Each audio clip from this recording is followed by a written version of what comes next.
Hello everyone. I recorded for like 3 hours demonstrating how to use Inochi 2D, and my microphone sucked for all of it, and I think the model was too complicated, so we're starting over. We're making a new simpler model, and I will show how to use some of the features of Inochi 2D. And I know Inochi 2D is going to update to 0.9 at some point. I know they're working on it, but I don't know when they're gonna update it. So this tutorial may become outdated, but for now, there are not a whole lot of tutorials on how to use Inochi 2D. So I wanted to make one, and I spent 3 hours making one, and it sucked. So we're gonna make a new one. We're gonna start by post-production. B's here to say. This is not a tutorial on how to make your model itself. There are plenty of good tutorials out there on cutting your model. I like drawing it layer by layer, especially because my style is lineless, and a lot of the cutting tutorials out there will help you with the line art. My way, I wouldn't say is the best way, it's just the way that I like doing it. But it's probably not the way that is helpful to you, and I also didn't really do a good job of explaining it. So if you need help cutting your model, drawing your model, I will link some tutorials in the description on how to do that, because I didn't do a good job of explaining it, and I don't think I would do a good job of explaining it. So I will link some people who did a better job of explaining it, and I will let you get back to me showing how to use Inochi 2D. So I have drawn my silly little guy, and we are going to go ahead and open up Inochi Creator. So let me switch my software over to... Nope, that's the wrong... Where is it? There it is.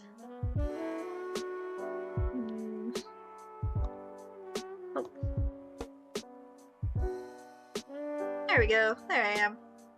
So I have the free version of Inochi Creator. So there's just this 10-second screen at the beginning. I do highly recommend supporting the software if you are able to. But if you want to just try it out and use the free version, you'll just have that 10-second lag screen there. And we'll go ahead, and I'm going to import a CRAW file because I drew my art in Krita. But if you drew it in Photoshop or a different software, it will probably be a PST. I'm going to go ahead and import our file. As you can see, I did not name most of my layers, which you should probably do.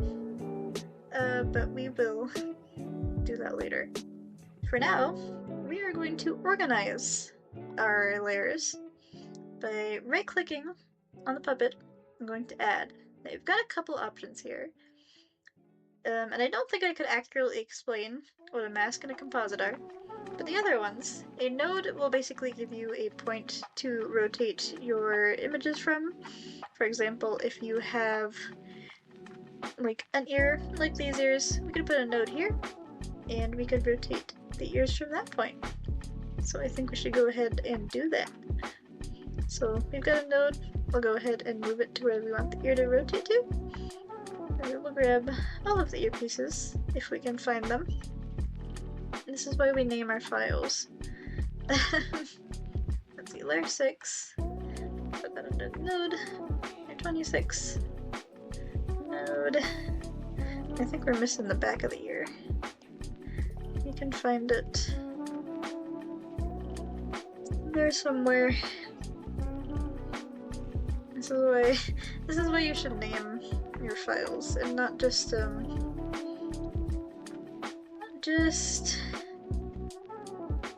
mess around with them until you find what you need. We'll come back to that. For now, we're gonna add another node and put it where I want this ear to rotate to. And we will move the pieces of that ear into that node. There we go. Oh, yes, you can double click to zoom in. Is that what I did? Yes, I think so. Yes, you can double click on the node, in the node tree, to zoom in on it. We will go ahead. Let's do a mesh group for the objects of the head. So these are actually going to go under this mesh group because we want the ears to move with the head. And we will go ahead and move the parts of the head to this mesh group. To select multiple parts, we can go ahead and hold down the control button. And that will allow us to select multiple layers and move them all at the same time.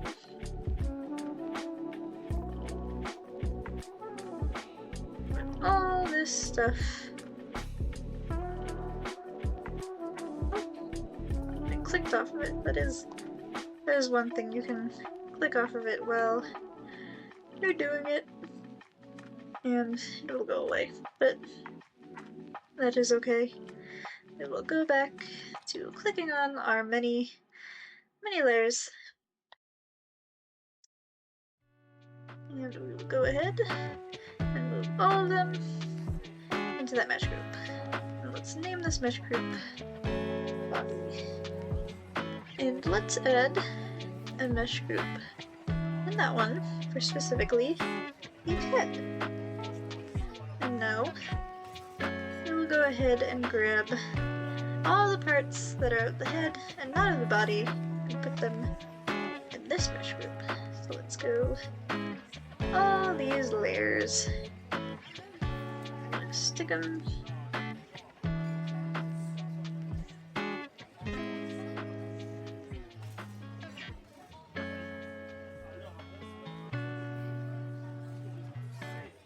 And obviously you could make the mesh group first and only move them once, but it is 3 in the morning for me, so I am not thinking now. But we will go ahead and move them like that. And I did see that, I believe it was layer, yes, layer 4 is the layers that are the ears. So we can go ahead and move those ears to where they're supposed to be. Let's name these ear L and ear R. We will move these to be a part of the head. Actually, so let's move the earring to there. Okay. Not in the head. We're gonna add a couple more mesh groups. We'll make this one for the eyes. And we'll go ahead and move all the parts of the eyes into that mesh group. So I'll leave the eyebrows out for now. We will grab the eyelid and all this stuff and move it into the eyes. Oh, I forgot to the pupils. Go ahead. Well, I forgot one pupil. Go ahead and move that there. There you can see, if you click on that button, they're all in this mesh group together.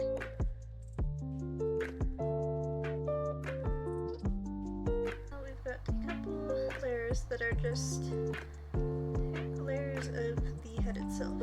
So I'm gonna put the cheek fluff as part of the layer, which you can also do to organize it instead of mesh groups or nodes. But I think having a mesh group or a node is easier, just in case you need to move stuff out of the file. You don't end up with a error, because if you try to put something in a group of itself, will get a circular dependency. It won't let you do that. But as you can see, we've got the shadow layer here. And it's not really clipping to the head like we want it to. So what we're gonna do is go to the layer that we want to be clipped, as in like the shadow layer. We're gonna take the layer that we want it to clip to, we're gonna grab it, and we're gonna drag it down to mask sources at the bottom of the inspector. That was the wrong layer.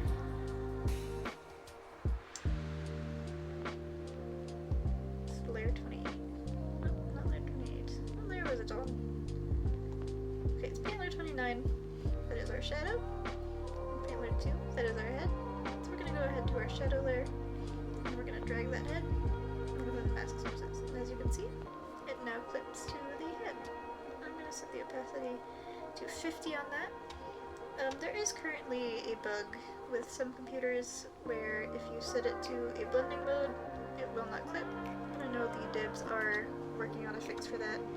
So just be patient and be aware that if you encounter that bug, it's just, it is being worked on. Now we have a little organized, we're missing an ear. There we go. Oh, I put it, hold on. Yeah, there we go. And all the head is together. And you can see,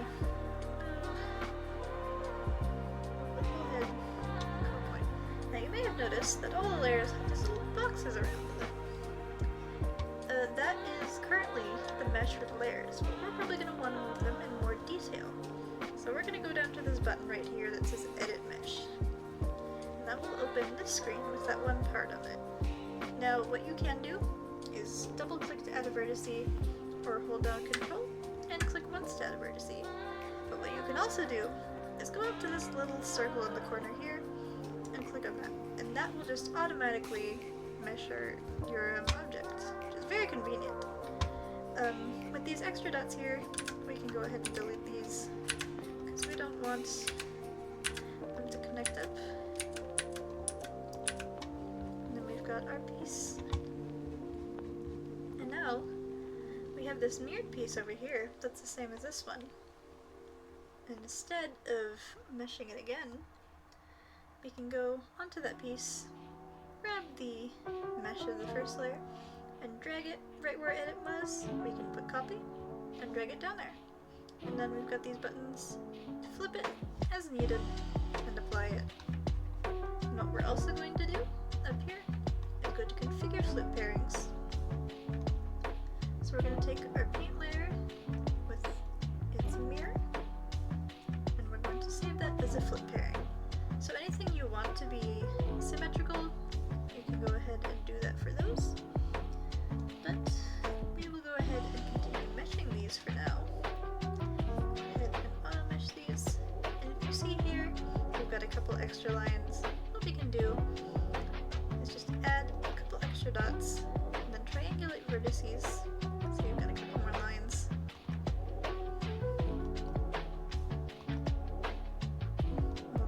Down to, what we can do is go down to this drop down menu and bake it, and that will set the vertices, and then we can go ahead and delete these extra dots, and those extra lines will be gone.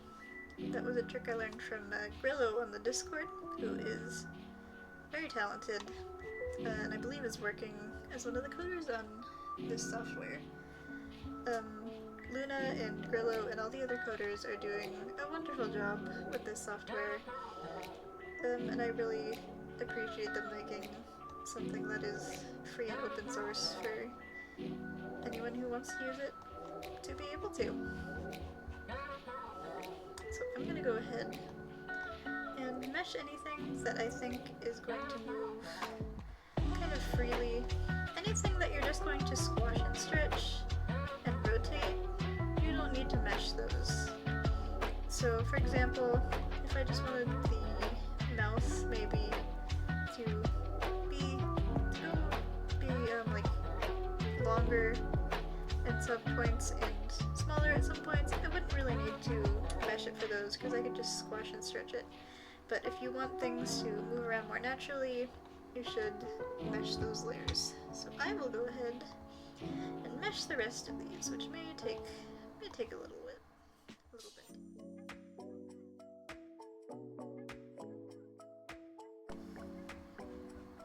Okay, so at this point I've meshed most of the stuff that I'm going to be moving around. But we're going to go ahead and get started on some parameters. So the options that we've got are 1D or 2D, both with an option from 1 to 0, and an option from -1 to +1. What we're going to do, we're going to start by moving the head to tilt up and down. So we're going to go ahead with a 2D parameter, which will give you this box. So So we have an x-axis and a y-axis, and those will be things that we can set blend shapes to in the session or in another tracking software. But for now, we're just going to focus on moving that head up and down. So I'm going to start by moving the front of the hair. Well, it tilts back. The hair at the back will move down a little bit. So just this a little bit. I didn't do a very good job of coloring it. That's alright.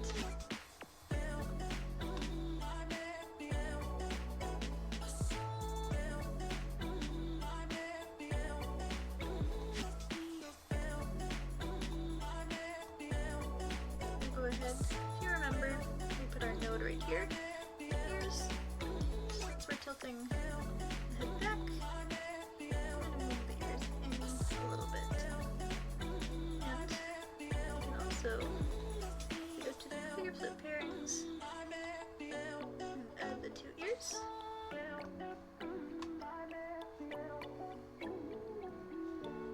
We can go ahead and copy the transformation on the ear that we've already moved to the other ear. And as you can see, it's not quite in the same position as the other ear, so we're going to go ahead and mirror it horizontally. Oh, I think I did it backwards, but you see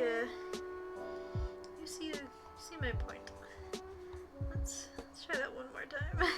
So we're going to go ahead and do that. Copy to the other ear, and there we go, set for mirror horizontally. So now both ears are mirrored, and when the head moves back, they move together. I'm going to go ahead and do the same thing for facing down, move them out just a little bit, and then see that? And mirror horizontally. As you can see, the ears are now mirrored. I'm going to go ahead and focus on the hair so it looks a little more like they're facing down. If you have any suggestions for this character's name, send them in the comments. We can pick a name for them together. I think that would be fun. But I think we're actually going to stretch this out a little bit.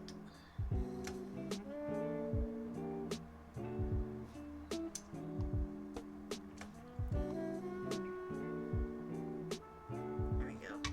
And since the head is tilting forward, the hair in the back will be pulled up a little bit.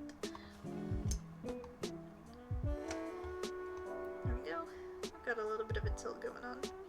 But as you can see, the face is not moving.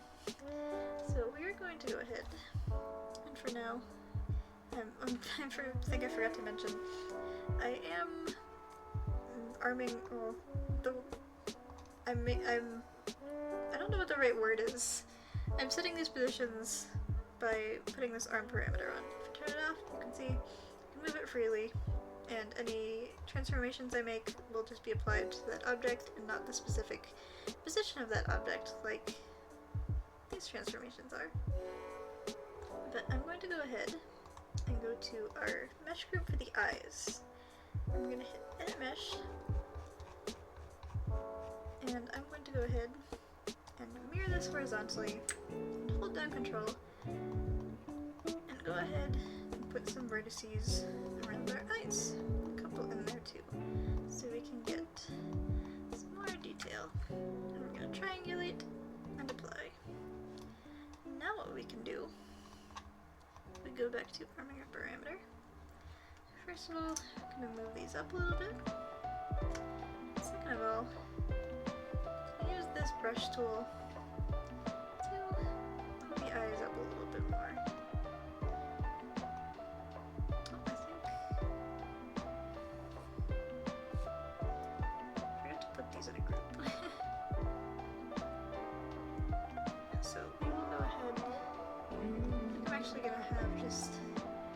everything's just loose in here.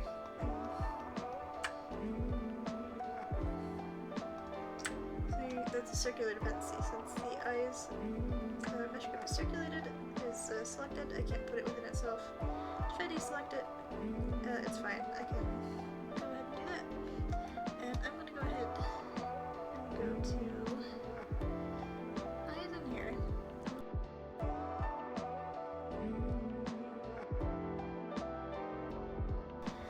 So now that that is fixed, we can go ahead and do what I meant to do a couple minutes ago. And go ahead and move these eyes up a little bit. Shift tool. And then with the brush tool, just make them look a little bit more like they're looking up. Or at least like the eyes are up. I think that's pretty good. And we'll do the same thing with them facing down. Move them down a little bit. And use that brush tool to flip them down like a little more. And we'll go for the same thing with the snout. And move it so it's a little more natural. With nostrils up. Squish them a little bit. And move mouth up. Flatten that a little bit too. And we will do, again, the same thing with the model facing down. Move the nostrils out a little bit. Move those. I'm gonna switch the mouth a little bit. This is facing more downwards. And now, if we stop arming the parameter, you can see the model looks up and down. Very, very cool. Now, just real quick, I'm going to go to our shadow layer, if I can find it. There we go. And when the face is looking down, I'm going to move it a little bit more downwards. Now it's looking up. I'm going to move it more that way. We can also go ahead and add some mesh to it so that we can arm it. And use the brush tool to emphasize that a little bit more, that the head is facing upwards. Move those corners down. And have that right there. How does that look? Move it in. I'll actually leave it. Yes, now the head looks like it's looking up and down. And you may have noticed this earring here. It's not really moving the way we want it to, but that's okay. We can fix that. Firstly, by making sure that it is parallel.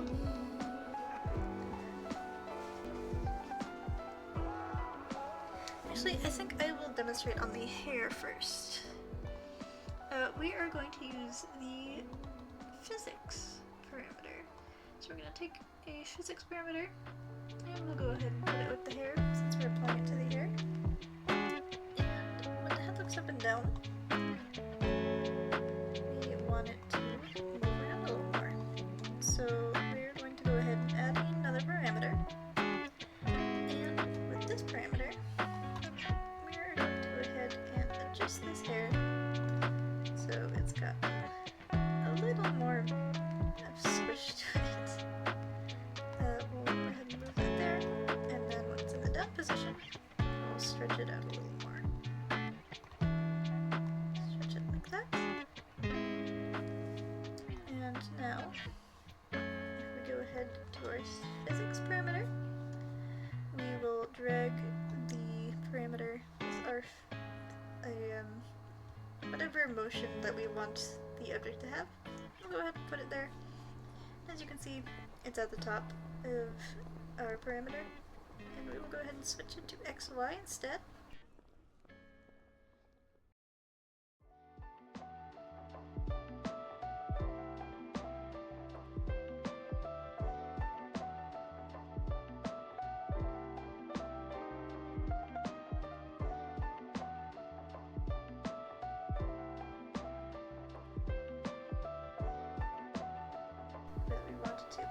physics works, it will basically take the motion of this pendulum. Yeah, there we go.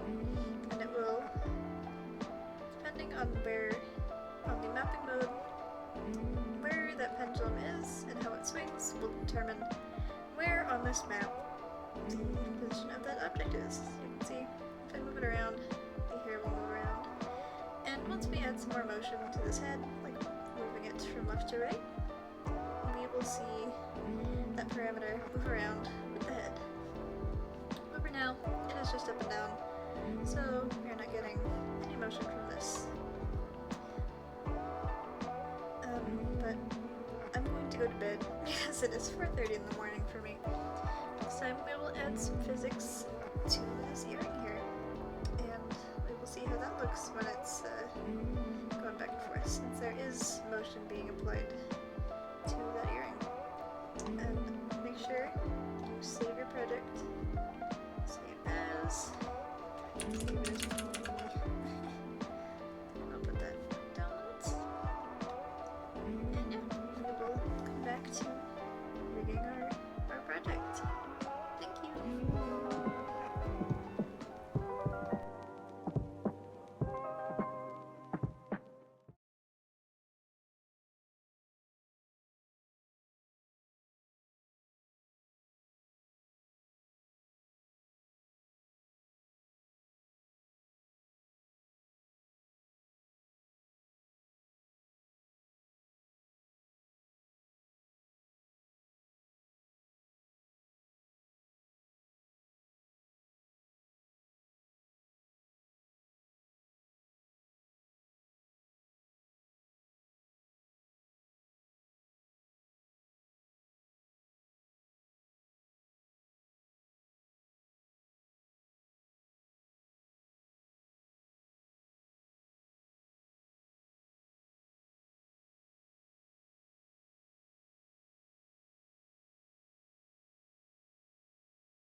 Okay.